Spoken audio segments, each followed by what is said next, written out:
మీ personal interviews మరియు వ్యాపార ప్రకటనల కొరకు ఈ నెంబర్ని సంప్రదించండి. నమస్తే, వెల్కమ్ టు మనం టీవీ. నేను మీ ప్రియాంకారావు. చాలా మందికి తెలియంది ఏంటంటే యాసిడ్ ఎందుకు రిఫ్లెక్ట్ అవుతుంది, సో ఎందుకు స్టొమక్ నుండి బయటకు తంతు వస్తుంది. సో దీని మీద చాలా మంది డౌట్స్ ఉంటాయి. అంటే మేము ఎక్కువ ఫుడ్ తీసుకోవడం వల్ల, లేదంటే ఏమైనా తినకూడని ఫుడ్ తినడం వల్ల, ఇలా చాలా డౌట్స్ ఉంటాయి. సో ఎందుకు ఈ విధంగా జరుగుతుంది, ఇలా జరిగినప్పుడు మనం ఏం చేయాలి, ఎలాంటి మెడిసిన్స్ తీసుకోవాలి అనే విషయాలపై మనకి క్లారిటీ ఇవ్వడానికి ఈ రోజు మనతో పాటు డాక్టర్ సూర్యప్రకాష్ గారు ఉన్నారు. ఆయన గ్యాస్ట్రో ఎంట్రాలజిస్ట్. సో ఆయనతో మాట్లాడి మరిన్ని విషయాలు తెలుసుకుందాం. నమస్కారం సార్. నమస్కారం. యా సార్, చాలా మందికి ఉన్న డౌట్ ఏంటంటే గ్యాస్ ఎందుకు పైకి తన్నుద్ది, సో గ్యాస్ రిఫ్లెక్టెడ్ అంటాం కదా, సో ఎందుకు ఇలా జరుగుతూ ఉంటుంది?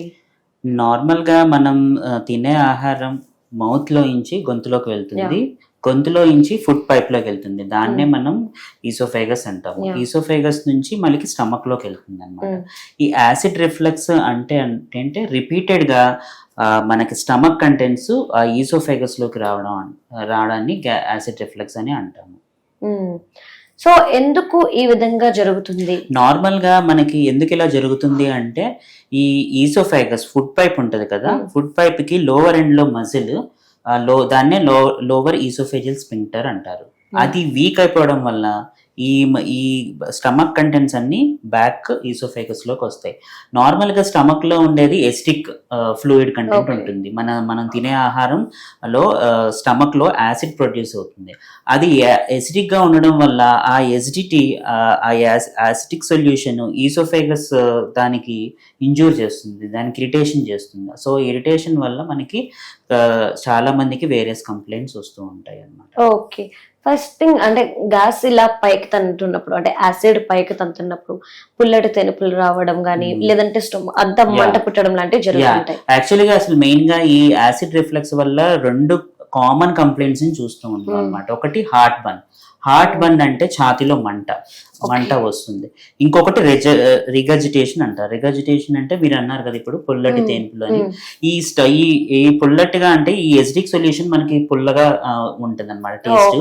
ఆ కంటెంట్స్ మన బ్యాక్ లో వచ్చి గొంతులో మనకి అప్పుడప్పుడు కొంచెం మౌత్ దాకా కూడా వస్తుంది. అప్పుడు మనకి పుల్లగా అని వస్తుంది అనమాట. సో ఈ మేజర్ గా ఈ 2 కంప్లైంట్స్ ఉంటాయి. హార్ట్ బర్న్ ఒకటి and regurgitation of stomach fluid contents ఉంటుందన్నమాట.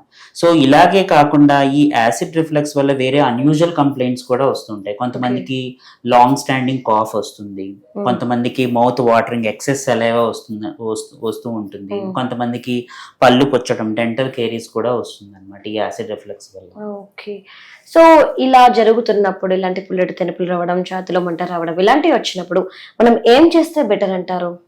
మామూలుగా ఏంటంటే ఈ ప్రివెన్షన్, ఈ యాసిడ్ రిఫ్లెక్స్ ని ప్రివెంట్ చేయాలి అంటే నార్మల్ గా ఇది కామన్ గా మనం ఏ పేషెంట్స్ ఏ పీపుల్లో చూస్తామంటే ఎక్కువ ఒబెసిటీ పీపుల్లో.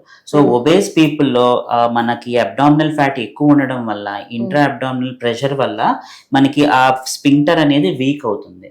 సో అలాగే ప్రెగ్నెంట్ పేషెంట్స్ లో అలా ఉంటుంది. అలాగే మనం ఇమీడియట్ గా తిన్న వెంటనే పడుకున్నప్పుడు మనకి ఆ గ్రావిటీ లో ఉండడం వల్ల మనకి ఫ్లూయిడ్ కంటెంట్స్ అన్ని బ్యాక్ వస్తూ ఉంటాయి. సో మనకి ఏం చేయాలి అంటే, అలాగే ఈ స్పింక్టర్ ని లూజ్ చేయడానికి కొన్ని food contents like chocolates, peppermint, coffee, ఇలాంటివన్నీ ఈ స్పింక్టర్ ని వీక్ చేస్తుంది అనమాట. సో వీక్ చేయడం వల్ల ఈ స్టమక్ ఫ్లూయిడ్స్ అన్ని వస్తుంది. సో ఏంటంటే బెటర్ మనం at least minimum 2 to 3 hours gap ఇవ్వాలి. మనం డిన్నర్ చేసిన తర్వాత పడుకోవడానికి మినిమం 2 to 3 hours గ్యాప్ ఉండాలి. అలాగే ఇలాంటి కంప్లైంట్స్ ఫేస్ చేస్తున్న వాళ్ళు ఒక స్లాంట్, అంటే స్ట్రైట్ గా పడుకోకుండా కొంచెం తల ఎత్తు పెట్టుకొని పడుకోవడం చేయాలి.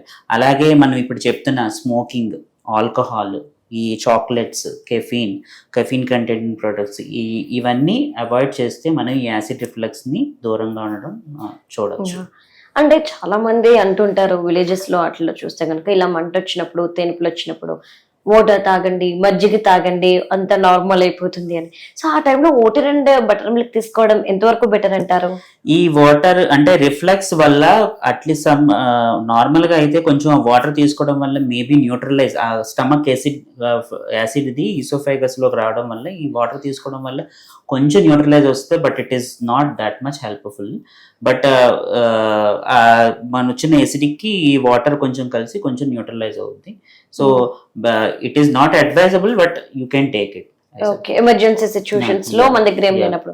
యా, ఇలా వచ్చినప్పుడు డాక్టర్ ని కనుక కన్సల్ట్ అవ్వకుండా దీన్ని ఇలా నెగ్లెక్ట్ చేస్తూ వస్తే వాళ్ళు ఎలాంటి ప్రాబ్లమ్స్ ఫేస్ చేస్తారు? ఇప్పుడు ఇది ఇలాగే మీరు నెగ్లెక్ట్ చేస్తే అసలు ఏమీ ట్రీట్మెంట్లు తీసుకోకపోతే, అంటే first treatment life style and diet changes ఇవేమీ ఫాలో అవ్వకపోతే వాళ్ళకి ఆ యాసిడ్ ఆ ఈసోఫేగస్ ని ఆ ఫుడ్ పైప్ ని బాగా ఇరిటేట్ చేసేసి అక్కడ అల్సర్స్ ఫామ్ అయ్యి ఆ అల్సర్స్ హీల్ అయ్యి అక్కడంతా హ్యూమన్ నేరో అయిపోతుంది అనమాట. అది ఫుడ్ పైప్ నేరో అయిపోతుంది. సో కొంతకాలానికి ఆ నేరో అయిపోవడం వల్ల ఫుడ్ లోపలికి కిందకి వెళ్ళదు. సో వాళ్ళకి ఇంకా రిపీటెడ్ వామిటింగ్స్ వస్తాయి. దాన్ని ఈసోఫేజియల్ స్ట్రిక్చరింగ్ అంటారు. సో ఆ స్ట్రిక్చర్ డెవలప్ అవ్వచ్చు. అలాగే దేర్ వన్ మోర్ కాంప్లికేషన్ ఏంటంటే బ్యారెట్స్ ఈసోఫేగస్ అంటారు. అంటే పర్మనెంట్ గా అక్కడ ఉన్న టిష్యూ మొత్తం చేంజ్ అయిపోతుంది. దానివల్ల లాంగ్ స్టాండింగ్ క్యాన్సర్ వచ్చే అవకాశాలు కూడా ఉండొచ్చు. ఓకే, సో దీనికి ఎలాంటి ట్రీట్మెంట్ ప్రెసెంట్ అవైలబుల్ ఉంది? ప్రెజెంట్ ఫస్ట్ లైన్ ట్రీట్మెంట్ ఏంటంటే ఈ ఎక్కువగా చూసే జనాలు లైక్ ఒబేసిటీ వీళ్ళలో కాబట్టి ఎక్కువ diet and lifestyle changes first చేయాలి. First diet and lifestyle changes అంటే నేను చెప్పినవి ఇప్పుడు డైట్ అంటే స్పైసీ ఆయిలీ ఫుడ్, ఈ ఫ్యాటీ ఫుడ్ అని అవాయిడ్ చేయాలి. అలాగే at least minimum 2 to 3 hours gap ఉండి డిన్నర్ చేసిన తర్వాత పడుకోవడానికి 2 to 3 hours గ్యాప్ ఉండాలి. అలాగే చాక్లెట్స్, కెఫీన్ ఇలాంటివి ఇవన్నీ అవాయిడ్ చేయాలి. అలాగే డైలీ ఎక్సర్సైజ్ చేయాలి.